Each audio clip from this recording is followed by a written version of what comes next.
Hello, everyone. Today is Thursday, January 6th, 2022. Nigeria brands bandit gangs terrorists in bid to curb violence. This article is taken from Voice of America. Nigeria's government on Wednesday labeled heavily armed gangs blamed for mass kidnappings as terrorists in a bid to deter violence in the country's northwest. Excuse me.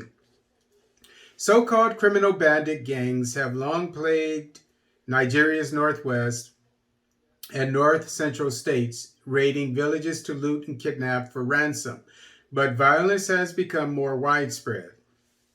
President Muhammadu Buhari's government, battling jihadists in the northeast for more than a decade, had been under pressure to do more to halt attacks from the criminal gangs.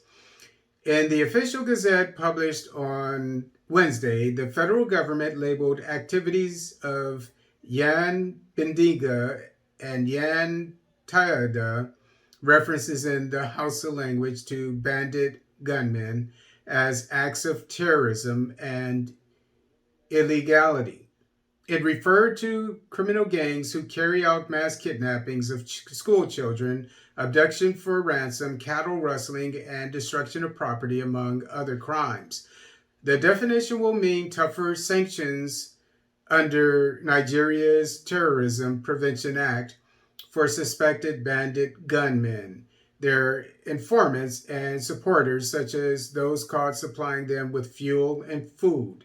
Nigerian daily newspapers often carry stories about bandit raids on villages and communities where they steal cattle, kidnap families, and terrorize residents. Security forces have announced a crackdown, including air raids and a telecom shutdown in parts of the country's northwest, as part of an attempt to flush criminal gangs from their forest hideouts. On Tuesday, police announced they had rescued nearly 100 kidnapped victims in two raids on bandit camps in northwestern Zamfara state. Last year, bandit gangs made international headlines with a series of high-profile attacks on schools and colleges to kidnap scores of pupils for ransom. Some of those students are still being held. Nigeria's bandit violence has its roots in clashes between nomadic cattle herders and sedentary farmers over land and resources. But tit-for-tat attacks have, over the years, spiraled into broader conflict and criminality. So, very smart move by the Buhari administration to classify these bandits as terrorists, as insurgents, to give them stiffer sentences.